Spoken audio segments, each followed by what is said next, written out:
ఉన్న బంగారాన్ని విడిపించి ఆ రోజు ఆన్లైన్ రేటుకే మేము కొంటాం. Sharma gold company. నమస్కారం, వెల్కమ్ టు సుమన్ టీవీ. నేను గీతాంజలి. జూలై 14వ తారీఖున అనఘాష్టమి వ్రతం ఉంది. అసలు ఈ వ్రతాన్ని ఎలా ఆచరించాలి, అలాగే దాంతో పాటుగా ఎవరెవరు ఆచరించవచ్చు, ఎటువంటి ఫలితం దక్కుతుంది, వీటి గురించి పూర్తి వివరాలు తెలుసుకుందాం. ప్రస్తుతం మనతో పాటు ఉన్నారు దత్త ఉపాసకులు శ్రీ లతా దత్త గారు. వారితో మాట్లాడదాం. నమస్కారం లత గారు. నమస్తే. జై గురుదత్త. జై గురుదత్త. ఎలా ఉన్నారు? శ్రీ గురుదత్త. ఎలా ఉన్నారు స్వామి? చక్కగా ఉన్నారు. ఆ రూపం మర్చిపోలేం. మీరు జస్ట్ ఫోటో మాత్రమే చూపించారు నాకు, బట్ ఇంకా నాకు గుర్తుంది ఆ రూపం. ఎప్పుడెప్పుడు చూద్దామన్నా డెఫినెట్ గా నేను వస్తాను. Sure, welcome. ఆయన రప్పించుకోవాలంతే. అతి సుందరమైన రూపం, ముగ్ధ మనోహరంగా ఉంటారు ఆయన. అసలు ఆయన్ని వర్ణించడానికి వాగ్దేవి తరమే కాలేదు, ఇంకా మనం ఎంత అంతటి సుందర మూర్తి ఆయన అని చెప్పాలి. శ్రీపాద శ్రీవల్లభ స్వామి గాని, దత్తాత్రేయ స్వామి గాని అతి సుందరమైన రూపం. సో ఇవాళ అడగాలనుకుంటుంది, ఒకసారి క్యాలెండర్ లో మనం మామూలుగా డేట్స్ అవి చూస్తాం కదా, ఏంటి ఈ మంత్ స్పెషాలిటీస్ ఏంటి, ఏమేం చేయాలన్నప్పుడు అనఘాష్టమి వ్రతం అని చూసాను నేను. అంటే ఏంటి అని అంటే, ఇలా దత్తాత్రేయ స్వామి వారికి సంబంధించింది ఇది అనగానే మీరు గుర్తొచ్చారు. అవునా? అసలు ఏంటి అనఘాష్టమి వ్రతం అంటే, ఎందుకు చేస్తారు, ఎవరెవరు చేయొచ్చు, ఈ వివరాలు చెప్పండి. తప్పకుండా చెప్తాను. అనఘాష్టమి వ్రతం అంటే చాలా అతి పురాతనమైన వ్రతము. అసలు పూర్వం నుంచి కూడా వస్తున్నటువంటి వ్రతం అనఘాష్టమి వ్రతము. సాక్షాత్తు దత్తాత్రేయ స్వామి ఈ అనఘాష్టమి వ్రతం గురించి చాలా స్పష్టంగా చెప్పారు. దీనికి ఎంతటి ప్రసిద్ధి ఉందంటే, దశరథ మహారాజు శ్రీరామచంద్రమూర్తి చేత చేయించింది అనఘాష్టమి వ్రతం. అలాగే శ్రీకృష్ణుడు ధర్మరాజు పాండవుల చేత చేయించింది కూడా ఈ అనఘాష్టమి వ్రతం. అలాగే దత్తాత్రేయ స్వామి కార్త్య వీరార్జునుడి చేత చేయించింది కూడా అనఘాష్టమి వ్రతం. కార్త్య వీరార్జునుడు అనఘాష్టమి వ్రతం చేసిన తర్వాత ఆయన ఒక చక్రవర్తిగా 50,000 సంవత్సరాలు ఆ రాజ్యాన్ని, మాహిష్మతి రాజ్యాన్ని పరిపాలిస్తూ ఉన్నాడు. 50,000 సంవత్సరాలు. ఆయనకు 1000 మంది భార్యలు కూడా ఉండేవారు. అలాగే శ్రీపాద శ్రీవల్లభ స్వామి శంకర్ భట్తో, అంటే గ్రంథకర్త ఎవరైతే శ్రీపాద శ్రీవల్లభ చరిత్ర రాశారో ఆయన చేత కూడా ఈ అనఘాష్టమి వ్రతం చేయించారు. నేను ఇప్పుడు కుర్వపురం అని చెప్పాను, అక్కడికే శంకర్ భట్ వెతుక్కుంటూ వెళ్తాడు శ్రీపాద శ్రీవల్లభుడిని. వెళ్ళినప్పుడు ఆ శంకర్ భట్కి అనఘాష్టమి వ్రతం చేయనాయన అని చెప్తారు. ఎలా స్వామి, నాకు ఆ వ్రత విధానమే తెలియదే, నాకు ఎలా తెలుస్తుంది అంటే, అక్కడ పంచదేవి పహాడ్లో పాండురంగ స్వామి ఆలయం ఉంటుంది, చాలా పాత ఆలయం ఉంటుంది. ఆ ఆలయంలోని నారాయణ అని పిలుస్తారు ఒక అతన్ని. అతను వచ్చి ఇవన్నీ కూడా అనఘాష్టమి వ్రతం ఏ విధంగా చేసుకోవాలి, ప్రతి మాసం వచ్చే బహుళాష్టమికి చేసుకోవచ్చు, లేదా కృష్ణపక్షాష్టమికి చేసుకోవచ్చు, ప్రతి అష్టమికి కూడా చేసుకోవచ్చు, లేదా వరుసగా ప్రతి గురువారం శుక్రవారం కూడా చేసుకోవచ్చు అని కూడా చెప్పడం జరుగుతుంది. అయితే ఇప్పుడు ఈ నెల మీరు క్యాలెండర్ లో చూసారన్నారు కదా, విశేషంగా జూలై 14 క్యాలెండర్ లో చూసారన్నారు కదా, అష్టమి శ్రీపాద శ్రీవల్లభ స్వామి వారి చిత్తా నక్షత్రంతో కలిపి వచ్చింది. చాలా చాలా ప్రత్యేకంగా ఆదివారం రోజు వచ్చింది. ఆ రోజు చాలా ప్రత్యేకమైన రోజు. ఎప్పుడో కానీ స్వామివారి నక్షత్రం అలా కలిసి రాదు. అష్టమి తిథి రోజు స్వామివారి నక్షత్రం వచ్చింది. అందుకే ఆ రోజు అనఘాష్టమి వ్రతం చేసుకుంటున్నాం. అంటే పౌర్ణమి తర్వాత వచ్చిన అష్టమి కూడా కొంతమంది అనఘాష్టమి చేసుకుంటారు. ఎక్కువ మట్టుగా అమావాస్య తర్వాత వచ్చిన అష్టమి, అంటే ఎక్కువ అమావాస్య తర్వాత వచ్చిన అష్టమి, చాలా మంది మాత్రం పౌర్ణమి తర్వాత వచ్చిన అష్టమినే చేసుకుంటారు అనమాట. అదే అనఘాష్టమి వ్రతం అనమాట. బ్రహ్మ విష్ణు మహేశ్వర్లు అనఘాస్వామి, మహాకాళి మహాలక్ష్మి మహాసరస్వతి అనఘాలక్ష్మి, వీళ్ళిద్దరు కాంబినేషనే అనఘాస్వామి అనఘాలక్ష్మి, అనఘాష్టమి వ్రతము అంటారు. ఎలా చేయాలి, ఎవరెవరు ఈ వ్రతాన్ని ఆచరించాలి వివరించండి. తప్పకుండా. ఈ వ్రతాన్ని కన్యలు కూడా ఆచరించవచ్చు, పెళ్లి కాని వారి అబ్బాయిలు గాని అమ్మాయిలు కూడా ఆచరించవచ్చు. ఎందుకంటే ఇప్పుడు ప్రధాన సమస్య ఏంటి, అందరికి పెళ్లి అనేది ప్రధాన సమస్య, వివాహం. అలా పెళ్లి కావాలనుకున్న వాళ్ళు ఎవరైనా సరే ఈ వ్రతాన్ని ఆచరించవచ్చు. అలాగే సౌభాగ్యం కోసం, భోగభాగ్యాల కోసం, ధన సమృద్ధి కోసము కూడా ఈ వ్రతాన్ని ఆచరించవచ్చు. అంటే పెళ్ళైన జంటలు అందరూ కూడా ఈ వ్రతాన్ని ఆచరించవచ్చు.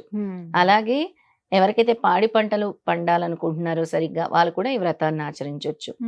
అలాగే సంతాన ప్రాప్తి కోసం కూడా ఈ వ్రతాన్ని ఆచరించవచ్చు. అలాగే ఆర్థిక సమస్యలు, ధనధాన్య వృద్ధి కోసం కూడా అనగాష్టమి వ్రతాన్ని ఆచరించవచ్చు. అలాగే విజయం చేకూరాలన్నా కూడా, ఒక సక్సెస్ అనేది జీవితంలో రావట్లేదు, మాకు ప్రమోషన్ రావట్లేదు, మేము ఉద్యోగంలో ఉన్నత స్థితికి వెళ్ళలేకపోతున్నాము, లేదా మాకు ఉద్యోగమే రావట్లేదు అన్న వాళ్ళు కూడా ఈ వ్రతాన్ని ఆచరించవచ్చు. అలాగే దీర్ఘకాలికమైన అనారోగ్య సమస్యలు, దాన్ని కూడా అలాంటి వాటిని కూడా అధిగమించడానికి కూడా అనగాష్టమి వ్రతం చేసుకోవచ్చు. ఇన్ని రకాలుగా ఇన్ని సమస్యలు ఉంటే ఒకటే ఒక వ్రతంతో అవన్నీ తీర్చుకోవచ్చు అనమాట ఆ ప్రాబ్లమ్స్. అవును. ఎలా చేయాలంటే ప్రతిదానికి ఒక నియమం ఉంటుంది. మరి అనగాష్టమి వ్రతం ఎలా ఆచరించాలి? ఇప్పుడు అందరికీ అనగాష్టమి వ్రతం చేసుకోవటం తెలియదు కాబట్టి మేము సామూహికంగా పీఠంలోనే ఈ అనగాష్టమి వ్రతం అనేది చేస్తాము. అనగా స్వామిని, అనగా లక్ష్మిని పెడతాము, అష్ట సిద్ధులను కూడా పెడుతూ ఉంటాము. ఈ వ్రతం చేయటం వల్ల ముఖ్యంగా ఎవరైతే ప్రతి సంవత్సరం ఈ వ్రతం ఆచరిస్తారో, అయితే స్వామి ఏం చెప్పారు అని అంటే 5 వారాలు చేస్తే ధనప్రాప్తి కలుగుతుంది, 10 వారాలు చేస్తే రుణ బాధలు ఇవన్నీ తిరుగుతాయి, తర్వాత 15 వారాలు చేస్తే సంపూర్ణ ఆరోగ్యం కలుగుతుంది, అలాగే 20 వారాలు చేస్తే అష్టైశ్వర్యాలు కలుగుతాయి. అలా చేసుకుంటూ వెళ్ళాలన్నమాట, కంటిన్యూస్ గా చేయాలి. ఒక ఈ అష్టమి మనం మొదలు పెట్టాము, లేదా ప్రతి అష్టమికి చేసుకుంటూ వెళ్ళాలి, ప్రతి అష్టమి నెలలో ఒకసారి, లేదా ఈ అష్టమికి మొదలు పెట్టి ప్రతి గురువారం గాని ప్రతి శుక్రవారం గాని 5 వారాలు కంటిన్యూస్ గా కూడా చేసుకోవచ్చు. అంటే ప్రారంభం మాత్రం ఇప్పుడు మంచిది కాబట్టి వచ్చింది కాబట్టి ఇప్పుడు ప్రారంభిస్తే మంచిదని చెప్తున్నాను. ఎలాంటి నియమాలు పాటించాలమ్మా ఈ వ్రతానికి సంబంధించి? ఉదయాన్నే తలంటు స్నానం చేయాలి, 12 గంటల లోపల పూజ మొదలు పెట్టుకోవాలి, మద్య మాంసాలు ముట్టకూడదు అంటారు కదా, అన్ని కూడా అన్ని అంటే నో స్మోకింగ్, నో డ్రింకింగ్ అంటారు కదా, అలాంటివన్నీ కూడా నిషేధం అనమాట. అలాగా పొగ త్రాగకూడదు, మద్యపానీయాలు స్వీకరించకూడదు, మాంసాహారాలు కూడా ముట్టకూడదు. అలాగే ఆ రోజు మధ్యాహ్నం ఏకభుక్తం చేసి రాత్రిపూట ఏదైనా స్వల్పాహారం తీసుకుంటే మంచిది. చాలా అంటే ఎక్కువ కూడా దైవ ధ్యానంతో గడపాలి ఆ రోజంతా కూడా. అలాంటి ముఖ్యమైన నియమాలు చేస్తే సరిపోతుంది. ఇళ్లల్లో సాధారణంగా చేసుకోవచ్చమ్మా, అసలు చేయగలుగుతామా? ఇళ్లల్లో చేసుకోవచ్చు. అంటే ఈ వ్రత విధానం వల్ల సమకూర్చుకోవటం చాలా మందికి కష్టం కాబట్టి ఇలా సామూహికంగా నిర్వహిస్తూ ఉంటాం. మీరు ఎప్పటి నుంచి ఇలా నిర్వహిస్తూ ఉన్నారు? నేను దాదాపుగా 1 సంవత్సరం నుంచి 1 సంవత్సరం పై నుంచి ఈ అనగాష్టమి వ్రతాలు అనేది నిర్వహిస్తున్నాను. ఈసారి కూడా జూలై 14వ తారీఖు, పోయిన నెల అష్టమికి కూడా చేసాం. పోయిన నెల అష్టమికి చేసాం, ఇప్పుడు జూలై 14 కూడా చేస్తున్నాం. ఇప్పుడు 5 వారాలు అనే వాళ్ళు మధ్యలో ఏదైనా కారణాల వల్ల బ్రేక్ అయింది అనుకోండి అమ్మా, మళ్ళీ మొదటి నుంచా? లేదు, కంటిన్యూ చేయొచ్చు. ఆ సమస్య అందరికీ ఉంటుంది కాబట్టి, ముఖ్యంగా స్త్రీలకి సమస్య ఉంటుంది కాబట్టి వాళ్ళు మళ్ళీ కంటిన్యూ చేసుకోవచ్చు. అక్కడి నుంచి మళ్ళీ ప్రారంభమైనట్టే చేసుకోవచ్చు అనమాట. అంటే ఇంట్లో చేసుకోవాలంటే వ్రత విధానం అందరికీ తెలీదు. పైగా ఈ వ్రతం అనేది స్వామి చెప్పింది ఉసిరిక చెట్టు కింద చేసుకుంటే చాలా విశేషమైన ఫలితం ఇస్తారు. అలాగే ఎవరికైతే మందబుద్ధి ఉంటుందో, ఎవరికైతే జ్ఞాపక శక్తి ఉండదో, ఎవరైతే చాలా అంటే అన్నిట్లో వెనకబడి ఉంటారో అలాంటి వాళ్ళు కూడా ఈ వ్రతం ఆచరించవచ్చు. ఎందుకు అంటే ఈ వ్రత కథల్లోనే చెప్తారు, ఒక సందర్భంలో బ్రహ్మదేవుడు వేదాలన్నీ మర్చిపోతారు. ఆయన వేదాలన్నీ మర్చిపోయి అసలు ఏంటి నాకు ఈ దుస్థితి వచ్చింది అని వెతుక్కుంటూ వెళ్తారనమాట. వెళ్తే అప్పుడు రేణుకామాత దర్శనం ఇస్తారు. రేణుకాదేవి దర్శనం ఇచ్చి రేణుకాదేవి చెప్తారు, దత్తుడు ఒక్కడే నీకు ఈ శరణ్యం, మళ్ళీ నీ వేదాలు తిరిగి నీకు రావాలంటే దత్తుడిని పట్టుకోవాలి అని. మరి ఎక్కడున్నారు దత్తాత్రేయ స్వామి అని ఆయన, దత్తుడు అంటే తెలియదు కదా, అప్పుడు విష్ణుమూర్తి దగ్గరికి వెళ్తారు. అక్కడ విష్ణుమూర్తి లక్ష్మీదేవి లేరు అని అంటే అప్పుడు రేణుకా అమ్మవారు చెప్తారు, ఇప్పుడు వాళ్ళు సహయాద్రి పర్వతాల్లో ఉన్నారు, దత్తాత్రేయ స్వామి లక్ష్మీదేవి స్వరూపంగా, అనగా స్వామి అనగా లక్ష్మీ స్వరూపంగా అక్కడ ఉన్నారు. అక్కడికి వెళ్ళి ఎక్కడైతే నల్ల ఉసిరిక చెట్టు, దాన్ని అమలక వృక్షం అంటారు, ఆ వృక్షం ఉంటుందో దాన్ని నాటి దాన్ని గనక పూజిస్తే స్వామి వెంటనే ప్రత్యక్షం అవుతారు అనగానే అమ్మవారు చెప్పినట్టు బ్రహ్మదేవుడు దాన్ని నాటి, ఆ వృక్షాన్ని నాటి అక్కడే పూజ చేసుకుని ఉంటే అప్పుడు స్వామి ప్రత్యక్షం అవుతారు.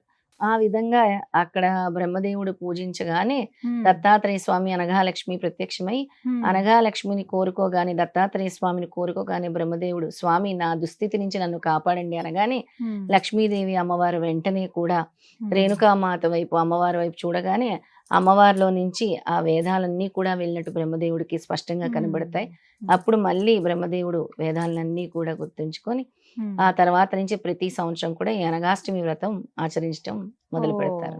సాక్షాత్ బ్రహ్మదేవుడికి తిరిగి జ్ఞానాన్ని ఇచ్చారు. అందించారన్నమాట. అందుకే దత్తాత్రేయ స్వామి ఎవరు జ్ఞాన ప్రదాత. ఇద్దరు శక్తి ఒకటే అని చెప్తారు. అమ్మవారిది అయ్యవారిది, అనగా స్వామిది అనగా లక్ష్మిది కూడా త్రిశక్తి స్వరూపులు ఇద్దరు కూడా. చక్కటి ఫలితం కూడా ఉంటుంది వ్రతం ఆచరిస్తే. అద్భుతమైన కొన్ని ఫలితం కొన్ని ఉంటుంది. వ్రతాలకు చెప్తారండి చాలా కష్టమైనది, ఇంత ఇదవుతుంది అంటే మనం ఎక్కువ శ్రమకి ఓడ్చాలి, ఇటువంటి వ్రతాలు చేయాలంటే ఏర్పాట్లు ఘనంగా ఉండాలి, ఇలా ఇలా ఎలా పడితే అలా చేయకూడదని చెప్తుంటారు కొన్నిటికి. అలాంటివి ఏమైనా ఉంటాయా నియమాలు ప్రత్యేకించి? అంటే ప్రత్యేకంగా అనంటే అందరూ కూడా అనగాష్టమి వ్రతం అంటే కలశాలు పెట్టుకోవాలి, మళ్ళీ అన్ని ఏర్పరచుకోవాలి. అది చేయగలమా లేదా, మళ్ళీ వ్రత కథలు ఉంటాయి, మళ్ళీ ఇక్కడ ఏంటి అష్టసిద్ధుల్ని ఆవాహన, అమ్మవారిని ఆవాహన, అనగాస్వామి ఆవాహన, అనగాలక్ష్మి ఆవాహన, అష్టసిద్ధుల ఆవాహన. ముందుగా అన్నిటికంటే విఘ్నేశ్వర పూజ ఉంటుంది. వినాయకుడిని తలవందే ప్రథమ పూజుడు విఘ్నేశ్వరుడు, ఆయన తలవందే ఏమి చేయం. ఆయన పూజ, విఘ్నేశ్వరుడి పూజ అయిన తర్వాత అయ్యవారిది అమ్మవారిది ఉంటుంది, తర్వాత అష్టసిద్ధుల పూజ ఉంటుంది, తర్వాత వ్రత కథలు ఉంటాయి. నా విధానంలో ఇవన్నీ చేసిన తర్వాత మళ్ళీ నేను సువాసిని పూజ అనేది ప్రత్యేకంగా పెడుతుంటాను అనగాష్టమి వ్రతంతో పాటు. వాళ్ళకి అది ఇంట్లో సాధ్యపడదు కాబట్టి మన లాంటి పీఠాల్లో, దేవాలయాల్లో ఎక్కడైతే సామూహికంగా అనగాష్టమి వ్రతాలు జరుగుతున్నాయో అక్కడ పాల్గొనొచ్చు. ఇప్పుడు మన దగ్గర చేయాలనుకున్న వాళ్ళు మన దగ్గరికి రిజిస్ట్రేషన్ చేసుకుంటే తప్పకుండా మన దగ్గరకు వచ్చి 14వ తారీఖు అనగాష్టమి వ్రతం చేసుకోవచ్చు. ముందు ఎన్ని రోజుల ముందు సంప్రదించాలమ్మా? ఎప్పటి నుంచి? ఇప్పుడు మనకి 14వ తారీఖు దగ్గరకు వచ్చేస్తుంది కాబట్టి ఒక వారం రోజుల ముందే రిజిస్టర్ చేసుకుంటే మనం వాళ్ళకి అన్ని కూడా ఎలా ఏంటి అనే వివరాలు కూడా మనం తెలియజేస్తాం. తప్పకుండా అమ్మా. Thank you so much. ఒక వివరణ అయితే అందించారు. వ్రతంలో పాల్గొనదలిచిన వాళ్ళకైతే స్క్రీన్ మీద నెంబర్ డిస్ప్లే చేస్తాం, వారు కాల్ చేసి వివరాలు కనుక్కుంటారు. తప్పకుండా. నమస్కారం. నమస్కారం. ఎవరైతే అనగాష్టమి వ్రతంలో మేము కూడా పాల్గొనాలనుకుంటున్నాం, ఇంట్లో చేసుకోవటం లేకపోతే గురువు ముఖంగా చేసుకోవాలని మేము అనుకుంటున్నాము, మాకు ఇది సాధ్యం కాదు అనుకున్న వాళ్ళకి పీఠంలో ప్రత్యేకంగా ఏర్పాట్లు చేశారు లతా దత్ గారు. సో మీరు రావచ్చు, వచ్చి పూజా కార్యక్రమాల్లో పాల్గొనొచ్చు, స్వయంగా మీ చేతులతో మీరే వ్రతం ఆచరించవచ్చు. అయితే వివరాల కోసం స్క్రీన్ మీద నెంబర్స్ ప్రొవైడ్ చేస్తాం, కాల్ చేసి మరిన్ని డీటెయిల్స్ తెలుసుకుని ఏ విధంగా రావాలి, అడ్రస్ అన్ని కూడా మీకు అందులో వివరంగా చెప్తారు కాబట్టి పూర్తి వివరాలు కనుక్కోండి. ఇది వాళ్ళ వీడియో. నమస్కారం.